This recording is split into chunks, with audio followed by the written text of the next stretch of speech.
Hi hello જય શ્રી કૃષ્ણ જય માતાજી માય ઓલ ફ્રેન્ડ્સ કેમ છો બધા મજામાં છો ને।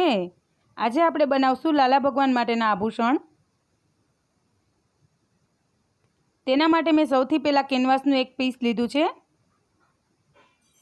તેને મેં ડબલ કરી તેના ઉપર બે રાઉન્ડ શેપ આપ્યા છે, એક નાનો અને એક મોટો। હવે એ રાઉન્ડ શેપને હું કટ કરી લઈશ। તેને ખોલશું એટલે આપણો પૂરો રાઉન્ડ શેપ નીકળશે, કેમ કે આપણે ડબલમાં કટ કર્યું છે, જેથી એ બંને સાઈડ સરખું રાઉન્ડ રહે।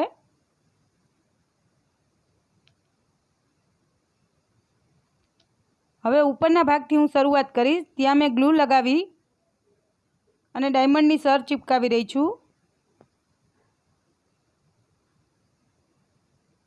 હવે એક્ઝેક્ટ વચ્ચેના ભાગમાં હું મિરર ચોંટાડી રહી છું, આબલો।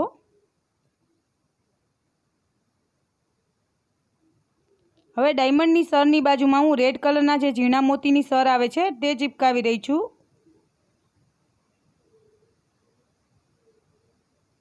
તેની બાજુમાં ગ્રીન અને તેની બાજુમાં હું ગોલ્ડન કરીશ। કલર કોમ્બિનેશન તમે તમારી રીતે ચૂઝ કરી શકો છો।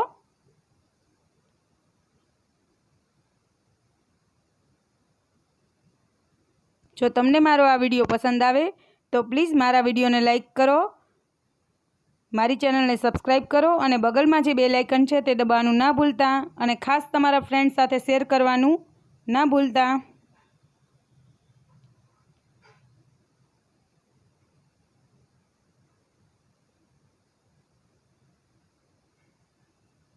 લાસ્ટમાં પાછી હું ડાયમંડની સર ચોંટાડી દઈશ।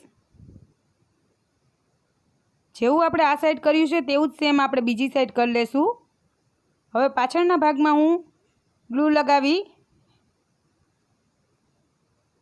એક ગોલ્ડન દોરી મેં ચિપકાવી છે, તેની ઉપર હું કેનવાસ લગાવી દઈશ, કેનવાસનું નાનું એવું પીસ।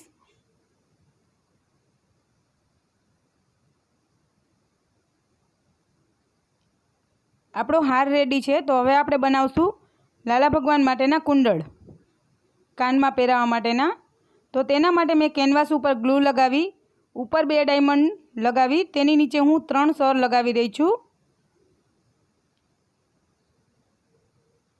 તમે આ રીતની લોંગ પણ બનાવી શકો છો ને રાઉન્ડ પણ બનાવી શકો છો, ગોળમાં પણ તમે કુંડળ બનાવી શકો છો।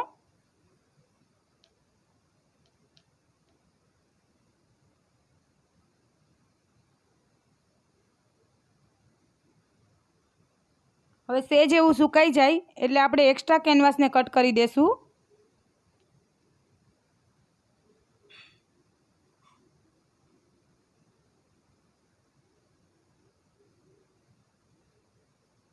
રેડી છે આપણા આભૂષણ। તો કેવો લાગ્યો તમને મારો આ વિડીયો? મારા આ વિડીયોને લાસ્ટ સુધી જોવા માટે આપ સૌનો ખૂબ ખૂબ આભાર।